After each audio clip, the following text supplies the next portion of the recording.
Muy bien. Ahí está, bueno, ahí el nombre del libro, eso me lo vimos el otro día. Una más, dale para adelante. El propósito del libro de Apocalipsis, ¿cuál era? ¿Recuerdan? Darle consuelo a los creyentes perseguidos. ¿Saben que el apóstol Juan, cuando escribe el libro de Apocalipsis, estaba ciego? Había sido... el apóstol Juan fue el único que no fue martirizado, que no murió de muerte violenta, murió de anciano. Pero intentaron matarlo, obviamente, como a todos los demás discípulos, y lo metieron en una piscina de aceite hirviendo. Y al sacarlo sobrevivió por muchos daños, obviamente, entre ellos que perdió su vista. Y ahí fue desterrado en la isla de Patmos, y ahí fue donde escribió el libro de Apocalipsis. Y ciego fue el Apocalipsis. Una bromita del Señor parece que dice. Entonces, como él estaba ciego allí en Patmos, tenía una persona que se llama, que seguramente también estaba desterrado, en el lugar donde mandaban a algunos presos. Había un escriba o un amanuense, el cual él le dictaba y el otro escribía. Por eso tiene diferencia, usted puede escuchar por ahí si un día estudia o lee algo, que hay gente que dice que tiene diferencia el libro del Apocalipsis con el modo de escritura como cuando Juan escribió los Evangelios, o primera y segunda de Juan, ¿no? O tercera de Juan. Tiene la diferencia por eso, porque había alguien que en ese momento no veía, entonces era otra persona que escribía lo que él dictaba, pero obviamente no era la misma, nunca es posible una persona escriba igual que otra, ¿no? Simplemente escribía lo que le dictaba. Muy bien, entonces era para dar consuelo a los creyentes, mostrar la gloria y el poder de Jesús. Bueno, lo que hemos dicho que en el libro de Apocalipsis lo más importante es lo que se dice de Jesús, no lo que se muestra en el futuro. No es un libro de tarot que te adivina el futuro, no. Lo importante es lo que dice Jesús. Y hay tres divisiones, que las cosas que has visto, las cosas que son y las cosas que han de ser después de esta, ¿no? Vimos hasta ahí. Bueno, acá las cosas que has visto, cada una de estas cosas que representa a Jesús, que lo vimos el otro día. Y las cosas que son, ¿se acuerdan que hablamos de las iglesias? Para los que estaban, diferentes tipos de iglesias que tienen fecha, diferentes etapas de la historia, por eso están los mensajes de las 7 iglesias. Y el último mensaje, por acá quedamos el otro día, el último mensaje a la última iglesia que Jesús se refiere es a la Odisea. ¿Por qué es una iglesia que está sin fecha? Adivinen quién es esa. Nosotros. ¿Por qué? Hay una iglesia que arrancó antes, una iglesia que después fue perseguida del 64 en adelante. La iglesia del 312 al 606, ahí cuando recuerdan que dijimos que ahí es donde surge la iglesia católica y se quiere establecer como la primera iglesia, pero ya 300 años después que Jesús había muerto. Después, en todos esos años, hasta el 1517, es que la iglesia católica vendía las indulgencias, perseguía a los que no creían lo que ella creía, les mataba, hasta que en 1517 surge Lutero, clava las 95 tesis, y allí arranca la iglesia de la Reforma, ¿no? Ahí, hasta el 1750 estuvo la iglesia reformándose, y sabe que, como decíamos el miércoles pasado, cuando la iglesia comenzó a reformar la Biblia, o sea, a reformar lo que se creía, en realidad la Biblia no, a reformar lo que la gente creía, porque la gente empezó a leer y escribir, se fundaron las primeras universidades, gracias a la iglesia cristiana, ¿sí? Que mucha gente que estudia en la universidad no sabe este dato, pero es un dato real. Ahí se empezaron a fundar las primeras universidades por los creyentes mismos, y ahí comenzó la gente a culturizarse y a estudiar. O sea, la iglesia tuvo un papel preponderante en la educación en el mundo entero. Después, en 1750, la iglesia de Filadelfia, cuando ya estaba la iglesia sin ser perseguida ni nada, empezó a crecer y a crecer y a crecer como la conocemos hasta hoy. Y después, lo último, que es lo que más nos debe interesar a nosotros, que es el último mensaje para la iglesia de la Odisea. Y la Odisea es una iglesia sin fecha, y es la iglesia rechazada por Dios, pero no es que Jesús va a rechazar a la iglesia, no. Pero sí dice que la última iglesia, en el fin de los tiempos, nos está diciendo, que porque después de la iglesia de la Odisea no se nombra más la palabra de iglesia en Apocalipsis, porque la iglesia se fue. En realidad está hablando de que va a ser una iglesia que va a ser atacada en cuanto a su espiritualidad, y que va a ser una iglesia que se puede volver fría si no se cuida. Es una advertencia que Dios le da a esa última iglesia. Y cuando estoy diciendo la iglesia no está hablando de ejemplo, ¿no? Está hablando de iglesia, está hablando de nosotros, cada uno de nosotros. Entonces dice que en la Odisea allí Jesús dice en Apocalipsis, por cuanto eres que frío, por cuanto eres tibio, no eres ni frío ni caliente, te vomitaré en mi boca. Y fuertes. Pero dice que esto concuerda con lo que va a pasar en el último tiempo, ¿sí? Cuando la iglesia sea arrebatada, va a haber gente que, aún habiendo estado en toda la vida en la iglesia, si no tuvo un encuentro con el Señor, se va a quedar, no hay duda de eso. Entonces, por eso es importante aprender lo que quiere decir cada cosa, ¿no? Bueno, hasta ahí hemos llegado al otro día. Después las cosas que serán después de estas, ahí presentan los eventos que ocurrirán luego del arrebatamiento de la iglesia, muestra los detalles de la tribulación, habla del milenio, anticipa la nueva creación, cielo nuevo y tierra nueva, y acerca de vivir en santidad ante la inminente venida de Cristo. Yo acá quiero detenerme un poco para explicar, ¿sí? Luego del arrebatamiento de la iglesia, que lo que hablamos, ahora vamos a hablar de nuevo, la iglesia es arrebatada y ahí se va a presentar una persona que ya está en el mundo. La Biblia dice que ya está en el mundo hace rato, hace décadas, podría decir que, sí, capaz que siglos, que el espíritu del Cristo ya está en el mundo. Nosotros pensamos que el Cristo es una persona. Si una persona se va a presentar en ese momento, pero el espíritu del Cristo está desde siempre estuvo. Jesús dijo: yo me voy porque ahora viene ¿quién? El príncipe de este mundo. Ya de ahí estaba el espíritu del Cristo en la humanidad.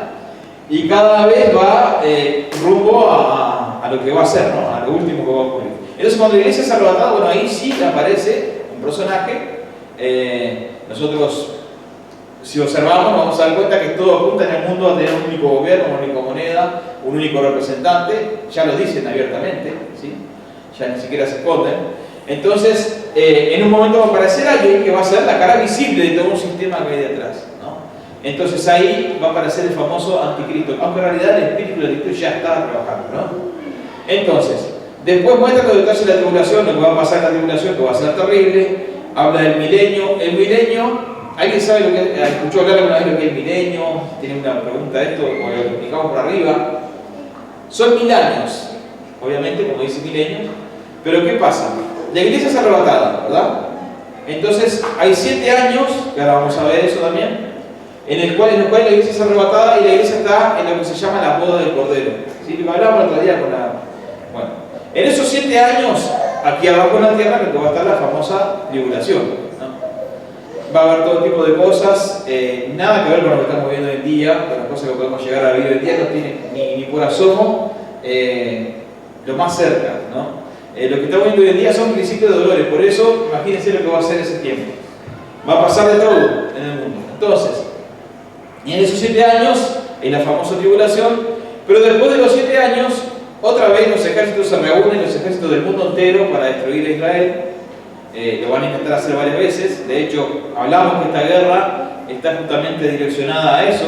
Geográficamente, esta guerra que está ahora, se están intentando tomar lugares que son estratégicos y que tienen salida a diferentes lugares. Por ejemplo, Ucrania es un país que está, digamos, en el medio de Europa y Rusia, entonces es estratégico. Y bueno, entonces también por ahí y por el otro lado está China, que todavía estaba diciendo que estaba con ganas de invadir Taiwán, y ahí si esos dos países adquieren todo su territorio, tienen el paso libre para llegar a Israel sin ningún problema, ¿no? Y lo van a hacer lo que están escritos está aquí. Entonces, todo se está preparando para ese momento. En ese momento la iglesia ya no va a estar en esto, ¿no? Pero bueno, después de esos 7 años viene Jesús en el Monte de los Olivos, allí pelea por Israel, y ahí empieza el famoso milenio. Que ahí, ¿qué es lo que va a pasar? Ahí viene Jesús con la iglesia, o sea, todos nosotros, o los que sean arrebatados, los que no sean arrebatados, que también sean salvos, que los maten porque sean salvos en el, esperemos que seamos arrebatados, ¿no? En la tribulación, y vienen a reinar 1000 años. Jesús va a venir a la tierra a reinar 1000 años. Por eso habla del milenio, ¿sí? Y dice que después de esos 1000 años, obviamente, gente quedó viva, no fue que se destruyó toda la humanidad. Y la gente se sigue reproduciendo, sigue naciendo, y después de los 1000 años se vuelve a soltar nuevamente a Satanás, que estaba preso, para volver a engañar otra vez a la humanidad, para ver realmente hasta qué punto están comprometidos con Dios. Y ahí otra vez, bueno, se arma un hecatombe ahí. La diferencia es que ahí sí termina todo, porque Jesús destruye a Satanás, lo envía al lago de fuego y azufre con todos sus seguidores, los demonios y todo. Y ahí comienza lo que se llama cielo nuevo y tierra nueva, que dice ahí, ¿verdad?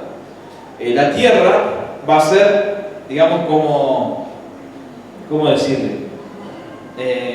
Como si todo arrancara de cero, ¿sí? Una cosa así. Parece locura, pero es real. O sea, lo dice la Biblia y yo lo creo al menos, ¿no? Sabe que la tierra ya fue, en algún momento, hubo otro tipo de seres que vieron la tierra, no sé si usted sabía eso, o sea, obviamente no podemos ser. Usted alguna vez ha escuchado hablar seguramente de los dinosaurios, toda esa era prehistórica, y es una gran interrogante, porque hay gente que dice, bueno, pero si Jesús creó a Adán y Eva, ¿cómo es el tema que la creación del hombre tiene como una fecha, pero los dinosaurios tienen 50.000, 500.000 años, millones de años? ¿Cómo puede ser? Bueno, no hay una respuesta clara para esto, pero sí, la más clara es que los dinosaurios sí existieron. La época prehistórica sí existió y es previa a la creación del hombre. Por eso cuando Dios crea, o sea, en el Génesis cuando Él crea todo, dice que la tierra estaba desordenada y vacía. Pero ¿y cómo es entonces que había otro tipo de seres antes? Porque la Biblia se ocupa de la creación del hombre en adelante, pero la tierra no es que la creó Dios cuando creó al hombre, ¿sí? Dios creó la tierra y no sabemos cuánto tiempo pasó para que creara al hombre, ¿me explico? Para nosotros un día es un día, pero para Dios un día es como 1000 años. Entonces, ¿cuál es la respuesta a todo esto? Que obviamente Dios creó, se centra en la creación del hombre para adelante, ¿sí? Aunque la tierra ya existía, pero con otro tipo de creación, la cual obviamente fue destruida, ¿sí? Y de ahí es donde está también la teoría de Darwin, que ellos encuentran, ¿verdad?, ciertos fósiles que dicen que son muy parecidos a nosotros y que bueno, y que no, que nosotros descendemos del mono y que fuimos evolucionando, pero siempre le falta, vieron que la teoría de Darwin dice que le falta un eslabón, claro, porque no, en realidad no descendemos de ellos, el hombre fue creado aparte, ¿sí? El mismo Darwin dijo que, bueno, que era improbable su propia teoría, ¿no? Después se tomó como caballito de batalla, pero en realidad era improbable. Muy bien, entonces estas cosas después las vamos a ir detallando cada una, ¿no? Pero exhorta la vida de santidad ante la inminente venida de Cristo. Y esto es lo importante que nosotros tenemos que saber, ¿verdad? Acá está el orden de los eventos finales. Crucifixión. Cuando muere Jesús en la cruz, ahí comienza la era de los eventos finales, en realidad. El arrebatamiento después. La época actual es entre la cruz y el arrebatamiento, es lo que nosotros llamamos la época de la gracia, ¿sí? Después de ese tiempo, bueno, viene el Armagedón, que es lo que decíamos, acá está la tribulación, los 7 años, Armagedón y la última batalla esa, donde aparece Jesús, el milenio y después el fin, lo que recién le decía, ¿verdad? Y nueva creación. Pues bien, ¿qué pasa con los muertos en el Antiguo Testamento y en el Nuevo Testamento? Que eso es interesante, ¿no? Saber. Los católicos creen que los muertos esperan en el purgatorio, ¿verdad? Eso no es real. Eso como no supieron explicar qué significa esa era, digamos, del Antiguo Testamento, los que murieron creyendo en Dios, ¿dónde estaban? En realidad, ellos estaban en un lugar que se llama Hades, ¿sí? ¿Ese lugar qué es? No es el purgatorio. Es un lugar donde allí estaban, obviamente estaban en la presencia de Dios, unos estaban en el infierno y otros estaban en la presencia de Dios, pero los muertos estaban en ese lugar, ¿sí? Entonces, ¿qué pasa acá? Todos iban a ese lugar, usted fíjese acá la flecha, ¿no? Los injustos más abajo, los justos estaban ahí en el escalón más alto. Entonces, ¿qué pasa? Cuando nosotros leemos acá esta historia de Lucas, 16, 22 al 26, nos habla del mendigo y el mendigo y el rico. ¿Recuerdas esa historia? ¿La ha leído? Que estaban todos orando, un hombre rico y un mendigo, ¿sí? El mendigo era Lázaro y estaba allí el hombre rico y dice que estaban allí orando y él decía, bueno, se glorificaban sus pies por lo que hacía, le sacaba cartel de las cosas que hacía, pero un día mueren los dos, ¿no? Muere el mendigo que siempre se arrepentía delante de Jesús y el otro que se arrepentía sacándose el cartel de lo que hacía, entre comillas, y dice que estaban los dos estando en el Hades. Estaba este rico abajo y dice que había una gran cima entre ellos, ¿verdad? Y cima, la palabra cima acá no es una cima con C, es una cima con S. Significa que él estaba en un pozo. Cima con S significa que es como un bajo, ¿no? Estaban los dos abajo de la tierra, pero él estaba como en un pozo y el mendigo más arriba. y él bendijo los brazos de Abraham, ¿sí? O sea, en la presencia de Dios. Pero el rico abajo dice: por favor, envíame a Lázaro, al mendigo, que me traiga agua para mojar mi boca, porque me estoy quemando. Y él dice: no, es imposible, uno no puede pasar de un lado al otro, le dice Dios, ¿verdad? Y dice: bueno, envíale a mi familia, envíalo que le hable a mi familia, que le avise lo que estoy pasando. Y Dios dice: no, profetas tienen. O sea, que no escucha acá en la tierra, la quedó. El profeta tienen, a ellos lo tienen que escuchar.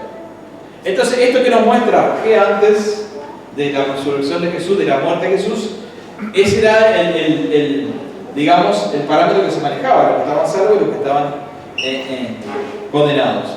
Por eso cuando Jesús muere en la cruz, nos dice la Biblia que resucitaron todos aquellos que habían muerto en el Señor. ¿Leyó uno de ese versículo?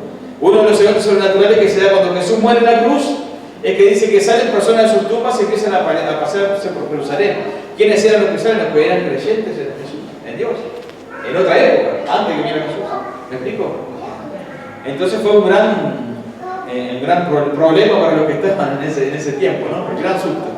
O sea que ya pasó con los muertos, como dice el apóstol Pablo, los muertos de Cristo resucitarán. Bueno, ya pasó, ya sucedió. Una vez, va a volver a suceder. Pues bien, ¿ahí entendemos un poco esto?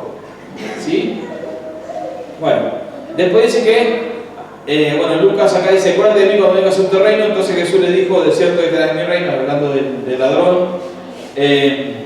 Aquí hay otros versículos que hablan de lo mismo, y son versículos que después lo vamos a pasar para que lo puedan tener, ¿sí? Ahí está. Bueno, acá dice Apocalipsis 23:15 que el mal entregó los muertos que ven en él, y la muerte irá de entregar en los muertos que ven en ellos, y fueron juzgados cada uno según sus obras, y la muerte irá de fueron lanzados al lago de fuego. Esta es la muerte segunda, y el que no se halló escrito en el libro de la vida fue lanzado al lago de fuego. ¿Cuál es el tema? Nosotros, siendo creyentes o no creyentes, cuando morimos, todos vamos a ser juzgados, para bien o para mal, pero todos vamos a pasar por el tribunal. Esa es la realidad. Aquellos que son salvos pasarán por el tribunal para recibir el galardón que Dios les va a dar, y aquellos que no son salvos pasarán igualmente por el tribunal, pero esos serán enviados a otro lugar, ¿sí? Muy bien. Bueno, acá el cielo y el paraíso, justos e injustos, lo que decía el tribunal de Cristo, y acá lo que nos interesa un poco a nosotros: la resurrección de Jesús. Y después de la resurrección de Jesús comienza esta etapa, ¿no? He aquí os digo un misterio: no todos dormiremos, pero todos seremos transformados. En un momento, un abrir y cerrar de ojos, al final trompeta, porque se tocará la trompeta, y los muertos serán resucitados incorruptibles, y nosotros seremos transformados. Pues bien, nosotros cuando venga el arrebatamiento, ¿saben que el tema de la trompeta es interesante? Yo el también hablábamos. Porque se dice que se escuchan trompetas aquí y allá. Yo no quiero recalcar esto porque hay mucha cosa en YouTube. Eso no puede ser cierto nunca. Porque si nosotros escuchamos las trompetas del arrebatamiento y estamos acá como fritos, ¿sí? Primero que nada, nadie va a escuchar, o sea, la persona que esté, aún estando en la iglesia, si está mal y no es arrebatada, no va a escuchar la trompeta. Solo va a escuchar la trompeta aquellos que son arrebatados. Esa es la realidad. La gente que no conoce al Señor tampoco va a entender lo que pasó. El que se quede, obviamente, se va a entender lo que pasó. Y me quedé, la embarré. Pero el que no conoce la palabra, o el que todo el mundo conoce, pero supongamos que alguien no conozca, no va a entender lo que pasó. Todo el mundo alguna vez escuchó hablar. Entonces, así que funciona. No es que nosotros escuchamos una trompeta, ya esos videos que andan por ahí, no, eso no es real. Porque si no, estaríamos todos fritos ya. Primero no la escucharíamos. Y segundo, que nos hubiéramos quedado todos. Entonces, dice que cuando se toque la trompeta, y en realidad la trompeta está hablando porque Israel antes usaba los famosos, ha visto los famosos cuernos, esos shofar que le dan mucho y que los tocan y todo lo demás. La gente que le gusta volver al Antiguo Testamento. Bueno, los shofar eran los que se tocaban, ¿para qué? Para reunir al pueblo. Cuando había algo que comunicar al pueblo, el shofar se tocaba y ahí tenía un tono, el cual se tocaba, que era solo para reunir al pueblo, ¿sí? Ya sea para la batalla o lo que fuera, pero era para reunir al pueblo, solo el pueblo de Israel era el que acudía porque nadie más entendía. Los extranjeros que vivían en Israel quedaban ahí, podían seguir la multitud, pero no entendían para qué era. Solo el pueblo de Dios sabía que ese llamado era para reunirnos. Entonces por eso dice que se tocará la trompeta, porque esa trompeta significa que es para reunir al pueblo de Dios, ¿sí? Dice que Dios llamará de los 4 puntos cardinales, los ángeles que están en los 4 puntos cardinales tocarán las trompetas, y ahí los muertos en Cristo resucitarán, y los que estén vivos serán transformados en el aire en un cuerpo celestial, ¿sí? ¿Por ahí se va entendiendo? ¿Alguien quiere decirme algo y una pregunta? Sí.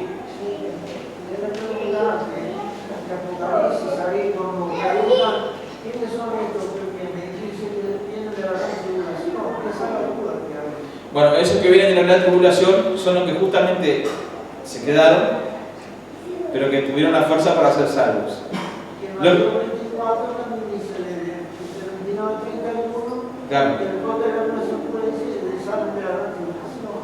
Bueno, por eso ahí lo dice. ¿Cuál es el tema? Mucha gente se va a quedar, supongamos que no somos nosotros, esperemos que no seamos nosotros, pero alguien que se quedó, conoció la palabra, se apartó, se alejó, lo que sea, y se quedó. Bueno, ese ya conoce, ya sabe lo que tiene que hacer para ser salvo. La única que le queda es no negar su fe. Obviamente lo van a perseguir, cuando lo agarren lo van a torturar y lo van a matar si no niega su fe. Por su sangre es salvo. Por su sangre es salvo, no por la sangre. O sea, va a ser salvo por no negar su fe. Lo van a matar, dice la Biblia literalmente que le van a cortar la cabeza y va a ser salvo. Ahora, muchos, aún conociendo la palabra, del miedo que van a tener, van a decir, no. Eso va a suceder cuando vengan a marcar a la gente, ¿no? Y muchos se van a dejar marcar, lamentablemente, ¿no? Porque del terror que van a tener, se van a dejar marcar. Bueno, esos quedarán vivos 7 años más, pero después... Entonces la gracia va a estar hasta ese momento. Hasta que la iglesia es arrebatada, hasta la era de la gracia. Sí, pero es arrebatada la iglesia, pero está la parte donde estás explicando recién. Sí, claro, sí. En realidad lo que va a pasar ahí es que la gracia funciona que es un regalo, uno no tiene que hacer nada más que arrepentir, ¿no? Ahí ya no sería tanto gracia, porque ahí si vos no te dejás, o sea, le van a hacer de todo a esa gente, esa es la realidad, ¿no? Entonces, para poder ser salvo ya van a tener que hacer ellos algo, ¿me explico? Ahora lo que tenés que hacer es arrepentirte. Entonces, por eso la gracia, en cierto modo, se termina cuando la iglesia es arrebatada. Después va a seguir el Espíritu Santo en la tierra, que por eso esas personas se van a poder arrepentir, ¿no? Pero si no niegan, ¿no? Pastor, sí. Ahí es donde dice Mateo 24 y ahí llegó el fin. Hasta ahí es el fin de la gracia. No, pero ¿cuál versículo me dice? El 24, cuando dice, llegó el fin. Claro, está hablando, sí. Lo que pasa es que Mateo 24 también es un evangelio, como decía un libro pasado, que es escrito para los judíos, que tiene cosas que implican a la iglesia, pero es un evangelio para los judíos. Hay muchas cosas para los judíos. Por eso, cuando dice el fin, está hablando del fin de la gracia, pero también le habla a los judíos a la vez de si no se arrepienten del fin que van a tener ellos, ¿no? Por eso habla también de ciertas cosas que no tienen mucho que ver con la iglesia cuando dice que las que huyan, que no estén en cinta, que no sea en invierno y todo lo demás. Está hablando de algo que ya pasó con los judíos una vez que fueron invadidos, ¿no? Pero que va a volver a pasar, ¿no? Entonces, el asunto es así, para entender esto. La iglesia en este momento está en la gracia. Le voy a explicar con la cuenta, que es más fácil, ¿no? Daniel dice, el libro de Daniel nos habla de 70 semanas, ¿verdad? Nos dice que hay un tiempo de 70 semanas entre la venida del Mesías y ¿cómo es? Y el fin de todas las cosas. Entonces, ¿qué es lo que pasa?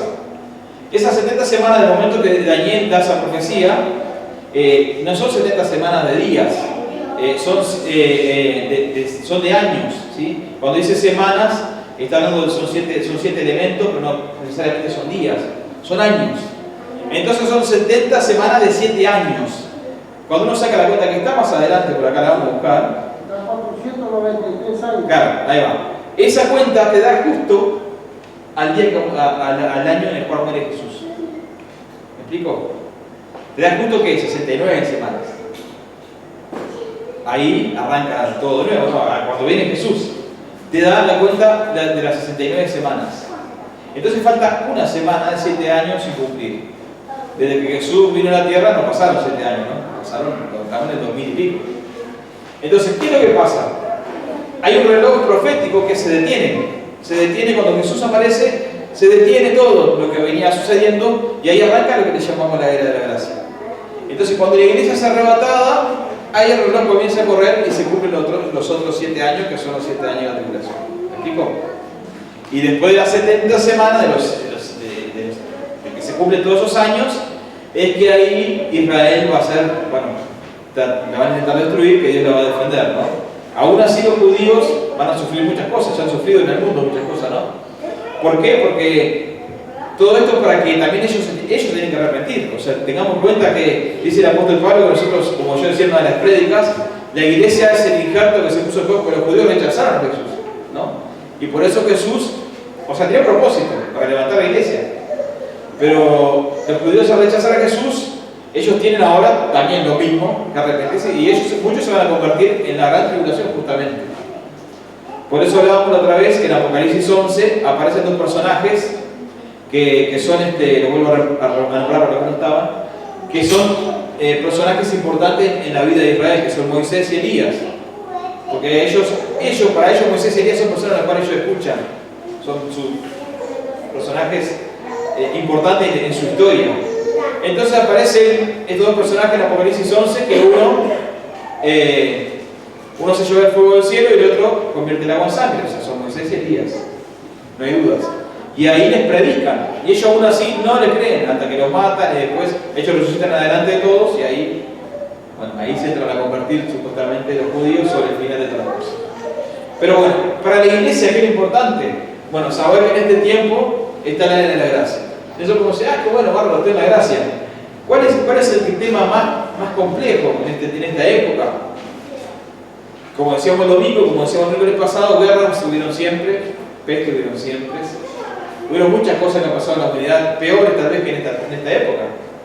Pandemias han habido peores. Entonces, ¿cómo sabemos realmente que no va a pasar todo esto y vamos a vivir después otra vez tranquilo y no vamos a morir de viejo y no va a pasar nada y Jesús no va a venir todo el día, ¿no?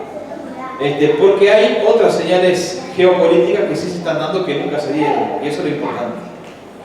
Por ejemplo, tengo un versículo acá que se lo voy a leer, que es el de la higuera de Israel. Dice acá, Mateo 24, 32, 51, pero vamos a leer 3 o 4 más. Dice, de la higuera aprended la parábola, cuando ya su rama está tierna y brotan las hojas, sabéis que el verano está cerca. Así también vosotros, cuando veáis todas estas cosas, conoced que está cerca a las puertas. De cierto os digo que no pasará esta generación hasta que todo esto acontezca. El cielo y la tierra pasarán, pero mis palabras no pasarán. ¿Qué tiene que ver todo esto? Bueno, tiene mucho que ver. Este versículo que está suelto allí y que se usa para muchas predicaciones. Porque la higuera es Israel. ¿Sí? De la higuera que está hablando es Israel. La higuera que tiene que brotar nuevamente, porque en un momento Jesús cortó una higuera porque no daba fruto. ¿Se acuerdan de esa historia? Esto es una representación que Jesús hace de Israel que no lo aceptó, la cortó. Pero después dice, cuando la higuera empieza a brotar, ahí sabrán que el verano está cerca. Y está hablando Jesús de cuando ellos volvieran a tener su nación, ¿no? 1948 los judíos tuvieron su nación. Con el voto de Uruguay justamente. 14 de mayo. 14 de mayo. Exactamente, 14 de mayo de 1948. Después de la Segunda Guerra Mundial volvieron a su tierra por primera vez en miles de años. Entonces, ahí la higuera comenzó a brotar. Ellos comenzaron a desarrollarse en su tierra. Y dice Jesús en esta palabra que esta generación no va a pasar. Ahora, ¿cuánto es una generación? 80, 90 años. Ahí está el asunto. En la Biblia se cuenta la generación, por ejemplo, cuando los judíos estuvieron vagando en el desierto, y que dice que esta generación no va a entrar a la tierra prometida. Murieron todos los de 20 años en adelante que murieron en el desierto. Los únicos que quedaron fueron José y Caleb y los que nacieron después, que fueron creciendo, ¿no? Cuando Josué entró en la tierra prometida ya era prácticamente un hombre grande, bastante grande, ya no era un joven. Entonces, dice que Una generación se calcula 70, 80, 90 años. Eso es una generación. Entonces, ¿qué es lo que pasa? Nosotros sacamos la cuenta, no tenemos una cuenta, no sabemos cuándo Jesús va a venir. Pero dice, si vos sacás la cuenta a 1948 y le sumás los años, empezás a ver de que tampoco se está tan lejos, ¿sí? Pero a la vez, cuando ve las señales que se están dando en el mundo, por ejemplo, lo que hablamos de la pandemia es una gran señal, pero no por el virus en sí, porque el virus, como yo decía el otro día, está bien, el virus existe, es real, lo hemos tenido, todos, ¿no? Creo que casi todos lo hemos tenido ya. El virus es real, algunos se decir, bueno, mejor, pero la mayoría de la gente lo ha tenido, ¿sí? Y algunos hasta 2 veces. El virus es real. Ahora, que el virus fue por un murciélago, no sé qué, bueno, eso es un verso muy grande, ¿no? El virus fue creado, es evidente que fue creado. Han habido investigaciones que no dejan entrar al laboratorio donde salió, porque se sabe que fue creado. Estaba planificado esto hace muchas décadas, mucho tiempo atrás, ¿no? ¿Por qué? Porque eso trae otra cosa, o sea, trae otra herramienta de control, por ejemplo, lo que hablamos el otro día, el control con lo que es la tecnología y todo lo demás. Y por ejemplo ahora se está planificando el código QR, ¿saben lo que es? El código QR se usa para todo ahora. Bueno, hay un primero los chips, ahora están viendo que un chip o puede ser un código QR tatuado en la mano derecha que puede tener todos tus datos. Primero, ellos dicen que es por salud, va a tener tus datos en cuanto a salud, pero que sería interesante, porque abiertamente lo dicen, ¿no? Sería interesante que tenga todos los datos, porque también para que uno pueda pagar, comprar con ese código, pasando por cualquier lugar, pueda subirse al ómnibus, pueda subirse al taxi con eso, todo totalmente digital. Bueno, eso está en la Biblia con lujo de detalle, ¿no? Que el que no tenga la marca no va a poder comprar, ni vender, ni se va a poder mover, ni va a poder salir, ni nada. Entonces, ¿en qué en la pandemia uno ve que se hizo fuerte en esto? En herramientas de control. Lo que es famoso, los famosos algoritmos en las redes sociales, ellos saben lo que estamos pensando. ¿A quién no le ha pasado acá de decir algo y voy a buscar algo y entra Google y ya está la frase puesta de lo que voy a buscar? ¿Le ha pasado eso? Esos son los algoritmos. En la tecnología es un sistema que ellos crearon para ya deducir según tus gustos en las redes sociales y todo lo que usas, porque WhatsApp es una red social también, Facebook obviamente, pero WhatsApp es una red social, todo lo que nosotros subimos redes sociales que ni siquiera sabemos que son redes sociales. Y si nosotros pensamos que algo es privado, bueno, estamos viviendo en un mundo de fantasía, nada es privado. Entonces los algoritmos van marcando lo que a vos te gusta, cuáles son tus intereses, y bueno, y ahí te proponen lo que a vos te interesa. Entonces, con esa misma herramienta que la están probando hace mucho tiempo, es que también puede controlar a la gente, ¿sí? Con los datos biométricos que se llaman y las cámaras de reconocimiento facial. Que eso está en varios países, ¿no? En Argentina se lo están probando, por ejemplo. Entonces, todo esto apunta, todas estas cosas apuntan a que, si bien en la Segunda Guerra Mundial había grandes pestes, después murieron millones de personas, tal vez más que ahora, también había guerras, pero todo esto apunta, ya cuando estamos hablando del control de la gente, de la población, apunta a que se está preparando un sistema que ya está preparado, lo están aceitando, ¿no? Lo están probando todo el tiempo, todos los días, ¿sí? Y a su vez le sumamos la guerra que se está dando geográficamente, las partes donde Dios dijo hace miles de años que iban a estar estas guerras, involucradas las mismas tribus de las cuales son descendientes de esos países. Uno dice, bueno, todo va cerrando día a día, ¿no? Entonces, ¿qué es lo importante para la iglesia en este tiempo? Porque más que nada, ya vamos a estar cerrando, porque no queremos irnos muy tarde. Es que la iglesia lo que tiene que hacer es como nunca, bueno, aferrarse, como siempre digo, como dijimos el domingo, porque fue lo que pasado, ¿no? Dice acá: tampoco queremos, hermanos, que ignoréis acerca de los que duermen, para que no os entristezcáis como nosotros que no tienen esperanza. O sea, no ignoren que los que murieron también nos van a volver a ver. Eso está diciendo, ¿no? Porque si creemos que Jesús murió y resucitó, así también traerá Dios con Jesús a los que durmieron en Él. Por lo cual decimos esto en palabra del Señor, que nosotros que vivimos, que habremos quedado hasta la venida del Señor, no precederemos a los que durmieron, porque el Señor mismo, con voz de mando, con voz de arcángel y con trompeta de Dios, descenderá del cielo, y los muertos en Cristo resucitarán primero. Luego nosotros, los que vivimos, los que hayamos quedado, seremos arrebatados juntamente con ellos en la nube para recibir al Señor en el aire, y así estaremos siempre con el Señor. Por tanto, alentados los unos a los otros con estas palabras. Amén. Ahí está hablando clarito de lo que va a ser el rapto. ¿Sí? El rapto de la iglesia en un segundo, en un abrir y cerrar de ojos, como dice el versículo que leímos antes también, los muertos en Cristo van a resucitar. Y automáticamente también los que están vivos, o que estemos vivos o no, no sabemos, vamos a ser arrebatados. Y todos se van a reunir en el aire. Por eso se habla de las trompetas. Acá abajo va a ser el hecatombe, nadie va a entender nada. O sea, los que se quedaron van a entender, mucha gente que conoce la palabra va a saber lo que pasó, pero obviamente habrá una gran excusa. Después, hay muchas excusas que se pueden plantear del por qué desapareció tanta gente. Escuché una vez un predicador que tiene un poco de sentido, que quién sabe si no dirán, bueno, lo raptó una nave, yo qué sé. Se lo llevó quién sabe quién, porque algo van a tener que decir, ¿no? No van a decir, no, Jesús lo arrebató. No va a venir y decir, no, Jesús se lo llevó, ahora estamos en la tribulación, no va a decir eso, ¿no?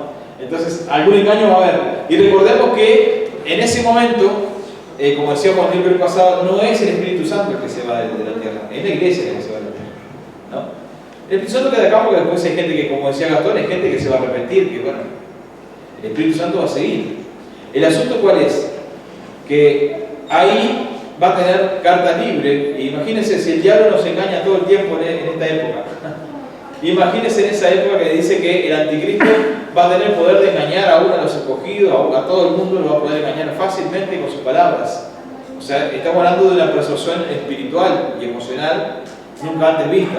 Nunca antes vista. Entonces, la gente le va a creer, ciegamente, mucha gente, muchos creyentes que se quedaron también. Entonces, ¿qué es lo mejor? Bueno, mejor es irnos. Ni quedarnos a ver todo eso.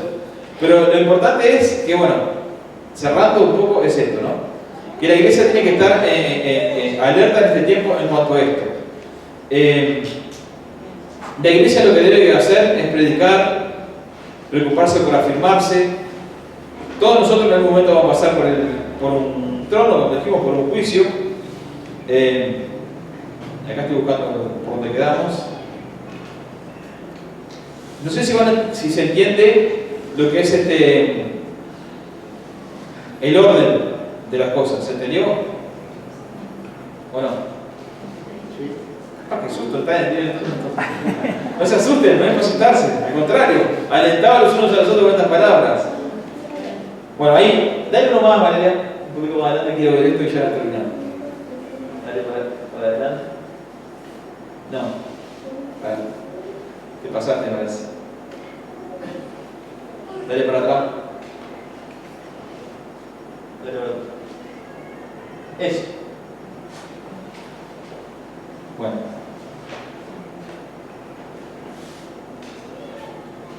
A ver si llego yo. Bueno, ahí. El arrebatamiento. Al final de la gracia, cuando menos imaginamos, el Señor nos vendrá a buscar para estar con Él para siempre. Los creyentes que murieron, como ya dijimos, resucitarán con cuerpos de origen espiritual. Los creyentes que estemos con vida seremos transformados. ¿Por qué esto? Dice la Biblia que carne y sangre no entran al reino de los cielos. Eso le dice la Biblia. O sea, nosotros no vamos a entrar así, de carne y hueso. Entonces en el aire nos vamos a transformar en el cuerpo celestial que vamos a tener, similar a los ángeles. Entonces, los muertos en Cristo van a resucitar. El otro día aclaraba un poco, lo vuelvo a aclarar, porque hay un tema con esto, ¿no? Hay un tema con el tema de las cremaciones, ¿yo? ¿Has escuchado alguna vez eso? Que hay gente que dice, lo que pasa es que no podés cremarte, no podés pagar la cremación. Porque cuando Jesús venga a buscar a la iglesia y los muertos en Cristo resucitarán, si vos te morís y te cremaron, ¿cómo va a ser el Señor si vos te cremaron y tiraron la ceniza al mar? ¿Cómo te va a buscar el Señor? Hay gente que murió hace miles de años, ya no le queda nada, no, porque le queda polvo, o sea, eso es algo sobrenatural que debo hacer. O sea, yo, por ejemplo, estoy pagando la cremación, no quiero jorobar a nadie que no muera, que me tiren arriba. ¿Sí? Entonces, la realidad es que eso no tiene nada que ver. No tiene nada que ver. Por las dudas, si han escuchado una vez, no tiene absolutamente nada que ver. O sea, Dios no precisa nada del polvo, creo, el hombre de Dios. O sea, no precisa nada para volver a regenerar un cuerpo para después transformarlo en el aire. ¿Sí? Entonces, Por eso vamos a ser transformados. La Biblia dice que no puede entrar carne y sangre, o sea, no podemos entrar por nuestro cuerpo. El apóstol Pablo estuvo en el cielo. Dice que él tuvo un éxtasis espiritual, lo dice la Biblia, lo cuenta, y dice que él estaba como muerto.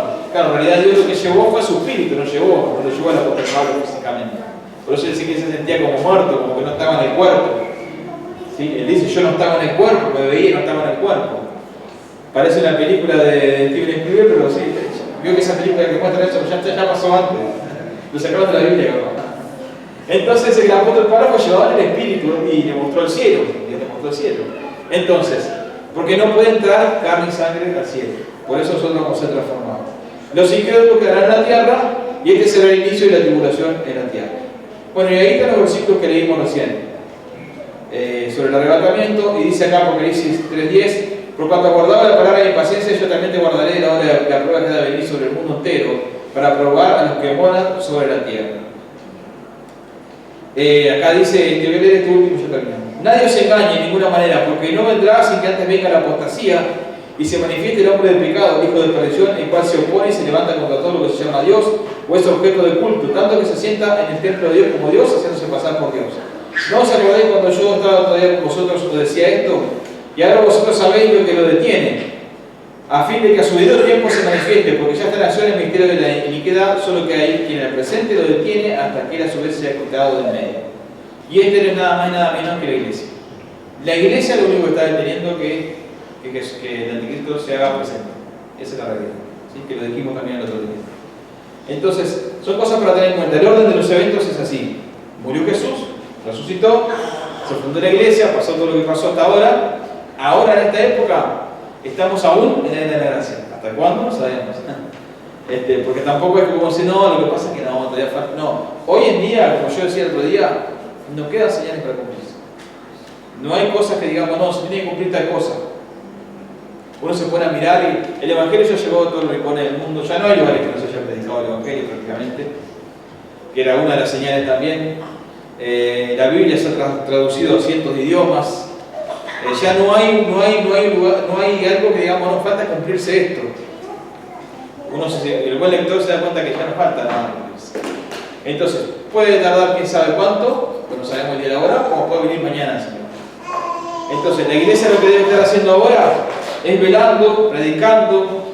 Velando quiere decir, bueno, atento, prestando atención a los eventos y las cosas que pasan en el mundo y sobre todo, aferrándose al Señor, ¿sí? Entonces, la Biblia es clara y nos habla, si bien no nos da una fecha, sí, Jesús dijo, cuando ustedes vean lo de la higuera, miren que a poner las barbas en el remojo porque la cosa realmente está cerca. Estamos hablando del año 1948. Y tomando en cuenta lo de la generación, bueno, tenemos que ver que hay varias cosas que ya están empezando a darse muy rápidamente, ¿sí?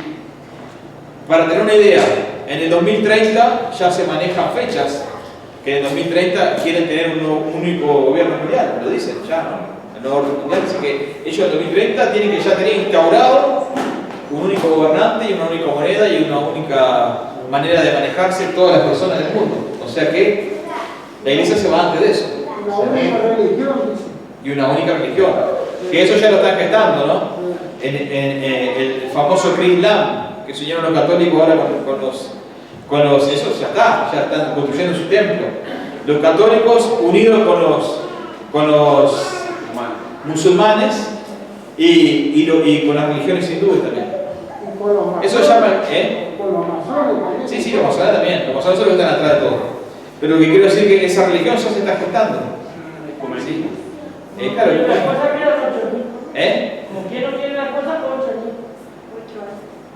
Ah, sí, no teníamos una fecha, pero en el 2030 va a decir. si ellos manejan que en esa fecha ya tienen que tener todo el sistema armado, como que supuestamente es mejor para la humanidad, ¿no? Te dicen. La iglesia tiene que saber que son unos añitos nomás que tenemos sí, unos añitos sí es que son unos añitos, ¿no? Estar alerta todos los días. Amén. Bueno, hermanos, lo importante de esto es que nosotros tenemos que estar. Siempre algunos me dicen, ay, me dio miedo esto. No les tiene que dar miedo. Si usted está bien en el Señor, no tiene que darle miedo. Y si está mal, bueno, hay tiempo todavía, estamos de la gracia, todavía hay tiempo de acomodar las cosas, se acomodan en 10 minutos, pídele perdón al Señor. Es así. Así que lo que hay que hacer en este tiempo es predicar el Evangelio, prepararse para lo que Dios tiene para nosotros y no aferrarse a ver si me explico bien. No es no aferrarse que no hagas nada. Uno tiene que trabajar, tiene que vivir, tiene que comer, tiene que hacer las cosas normales que uno hace. Pero no poner, Jesús decía, donde esté su tesoro, allí estará su corazón. Que nosotros no vivamos la vida pensando, o sea, proyectándonos al futuro, pero sabiendo que Jesús puede ir en cualquier momento. ¿Me explico? No sé si lo logro transmitir. Sí, que te entienda que, porque hace un tiempo atrás alguien me dijo, no, entonces yo no hago más nada si viene Jesús. No. Tenía que seguir estudiando y trabajando, haciendo las cosas. Simplemente estar alertas, ¿sí? Porque, bueno, estar bien con el Señor. Eso, velar significa eso. ¿Qué les parece si oramos? Amén. Un poco diferente al punto general que siempre tenemos, pero creo que es necesario, ¿verdad?